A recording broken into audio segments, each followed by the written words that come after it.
Hi, in today's video, we're going to go over the top 3 real estate scams in the Omaha market, and we're going to start right now.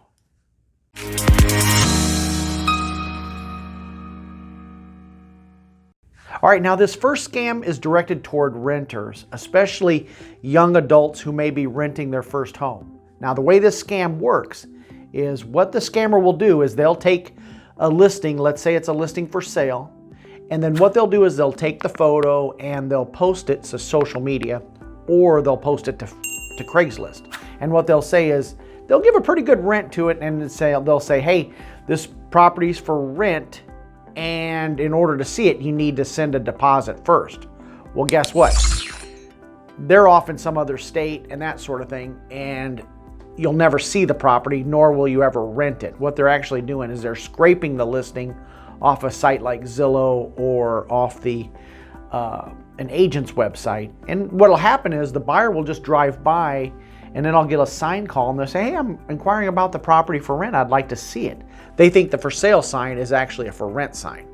So if you're a renter, you want to be very cautious about nobody should ever ask you for a deposit before you see the home. So you should be able to ask some questions about the property, and sometimes they'll put no photos and that sort of thing on it, but usually what they'll do is they'll take photos from a legitimate listing for sale and then post it as a renter. And this is something that has been going on for years and years and years, and it's hard to believe that people still fall for it.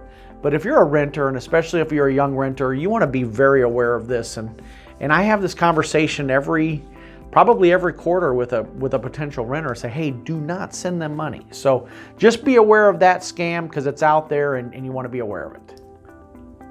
All right, the second scam that's out there is wire fraud. And this is a huge problem in our industry. And the way it works is this. A scammer, what they'll do is they'll hack into an agent's email, and they'll send an email to a potential buyer or to a potential seller, and they'll give wiring instructions so it's made to look like it's coming from either the agent or the title company. So what the buyer will do is they'll take those instructions, give them to their bank, and instead of those funds being used to purchase their home, those funds are wired to a foreign account over in Russia. So you're never ever going to receive wiring instructions via email. Okay, and a couple of red flags with this is if you get an email from a title company and they're giving you deadlines and that sort of thing, you want to make sure that no matter what, you want to call first. Don't call the number that's listed in the email, because that's probably an email to the scammer.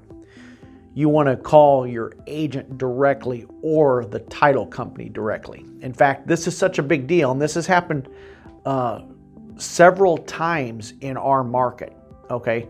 And one was a buyer that wired funds for over $200,000, and they sent it off to Russia, and poof, that money is gone. So this is, like I said, this is a $1 billion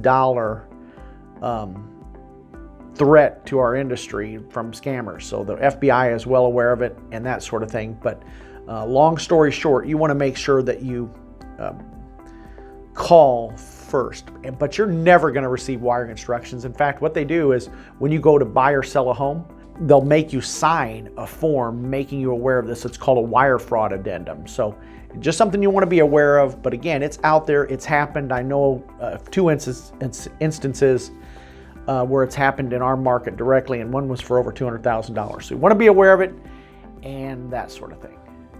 All right, now this third scam is directed toward either an agent or it could happen to a for sale by owner. And here's what the scammer does. The scammer, what they're doing is they will impersonate another agent. And what they'll do is they'll say, hey, attached is an offer on your listing. Well, sometimes you may not even have a listing, and lo and behold, here comes an offer. So that's immediate red flag. But if you're selling a lot of homes, you're getting offers in every day. So usually, and they're getting very crafty with this. I received one a couple days ago, and they sent out an agent that was from our marketplace. They impersonated an agent from our marketplace, and they gave her a little photo and her phone number and all that sort of thing. And I called the number, and of course it was some fraudulent number. They just put a number in there, and this gal was getting all sorts of calls about it. But you want to make sure that if you're, and like, again, this can happen to a for sale by owner too. An offer is not just going to willy-nilly show up in your email. Usually what will happen is if an agent's going to submit an offer, they're going to send an email or a text first. Hey, I'm sending over an offer, and it'll be attached to your email. So you want to be aware of it. And I think what they're doing is they're trying to get into your email and hack your email, so that way they can do the second scam, which is wire potential buyers and tell them the wiring instructions. So you want to be aware of those 3 scams when you're buying or selling a home, or if you're renting a home. And you make it a great day. Oh, and don't forget, hey, subscribe to my channel. If you find value in this, hey, be sure to hit the like button and give this video a thumbs up and subscribe to my channel. Thanks, and make it a great day.